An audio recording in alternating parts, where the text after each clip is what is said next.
all of a sudden we could see the tidal wave coming in the marsh right in front of us. You could hear it before you could see it. Yeah. And we left, it's a big gray wall just that's coming at you. What it was rolling in the front. Had to break. Them waves was coming, and it would just roll like that, and you can't imagine what was coming in that. And when it hit that ridge, it was all over but the crying. That's all we could do was hang on for dear life. And I was crying and kicking and screaming. I can remember till today. You know, I didn't want to be in that water.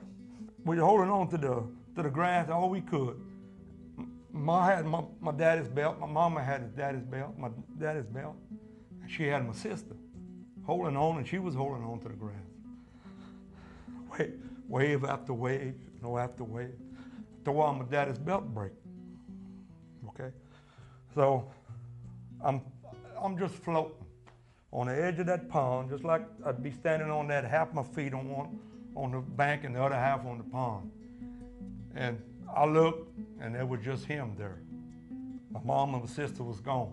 And I said, Daddy, catch me. He looked this way first. Turned around, looked this way. He couldn't see me. And I wasn't standing. I couldn't reach him. He was a little bit further out of my reach. And a wave hit, and I moved over about 2 or 3 feet back, I can remember. And then I hollered again. I said, Daddy, catch me. He caught me that time. I remember my Annalise and them crying because my mama and my sister were drowned. But they found my sister in that pond. She was still holding on to the grass on that levee. They found my mama by the intercoastal canal, and they found her. They knew it was her by her rings.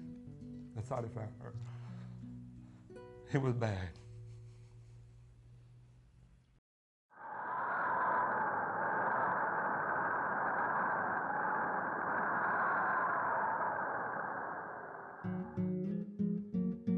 We knew there was a hurricane, but it wasn't supposed to hit till the next day.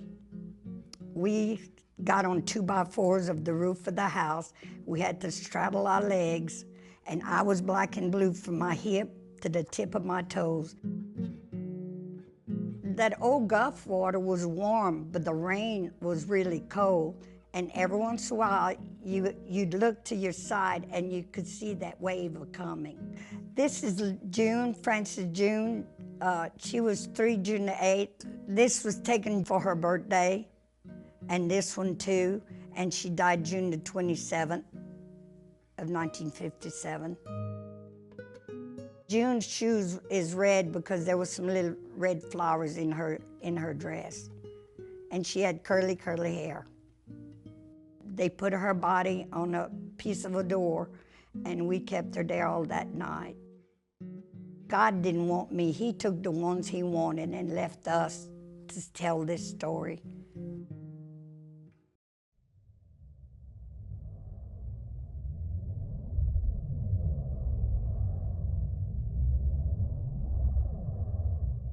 My grandmother and grandfather drowned, and her brother and his wife and 6 kids drowned, and my dad's brother and his wife drowned next door, and his brother-in-law next door drowned, and my friend that was staying with me and the 3 people, his grandfather, grandmother, and his great-grandmother, they all drowned, and another family that lived where South Cameron Elementary is, they all drowned, and everyone around us drowned. This is it. I'm not going to tell this story anymore after this. The west wall of the house blew off, and the roof fell down. And that wind was blowing in and the rain was coming in. It was just a terrific noise.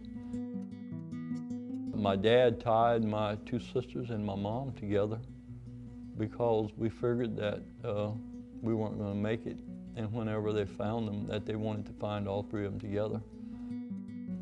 And just as the house hit the oak tree, I jumped out and I caught a limb that was right there with my arm like this, and I was holding. Then I got to looking around, and I could see my mom and my dad and my uncle and my 2 sisters in a mulberry tree, but they were down and the water was breaking over them. And they told me afterwards that I was kind of a mama's boy, I guess. And when she saw me up there, I just kind of gave them new hope to hang on. Oh, it's a miracle. It's just a miracle that, that I'm alive, really, you know.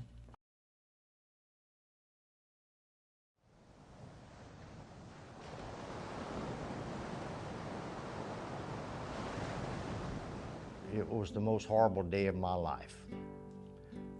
I went to Vietnam. I spent a year in the infantry, and I had some hard days there, but nothing was any worse than that one day in 1957, that hurricane.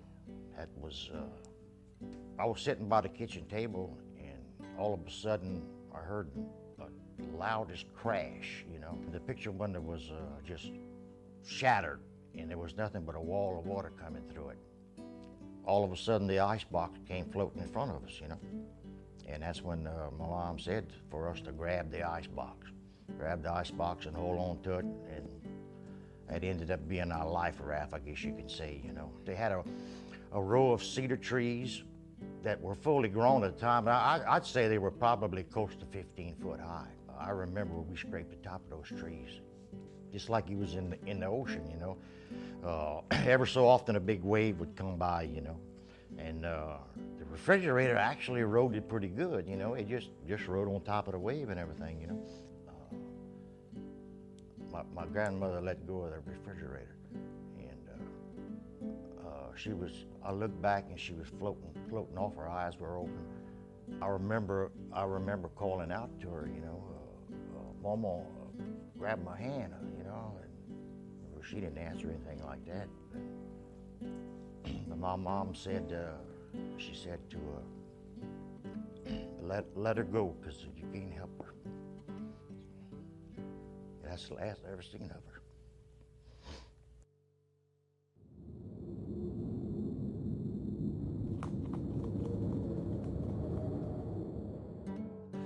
And I did have an aunt that, as far as she made it was the window. The house just folded up like cards on top of her.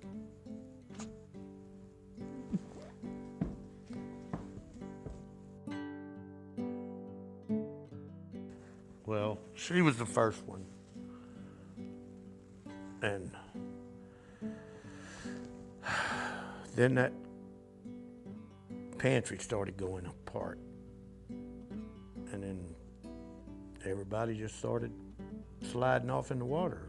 Between the old man and the old lady, they were together, they went off in the water. Had an aunt and uncle together, they went off in the water. Aunt and a cousin and a little girl, they went off in the water. And a cousin of mine, me and him, was on the peak of the roof, and it bumped up against an oak tree, and when it bumped up against an oak tree, we jumped in a tree and then turned around and everything was gone. So as far as we knew, there was only two left. And the wind would catch my t-shirt and push it all the way up here to my shoulders where my back was just bared. And that rain was like somebody just shooting you with a BB gun. Matter of fact, it blistered my back. And I do remember that I would think to myself, you know what, I can't hang on this tree no longer. My arm's just gonna fall off. And I would look down at that water, and it was just swirling and churning, and boards and stuff flying through there. I said, well, you know what, I can probably make another 5 minutes before I turn loose.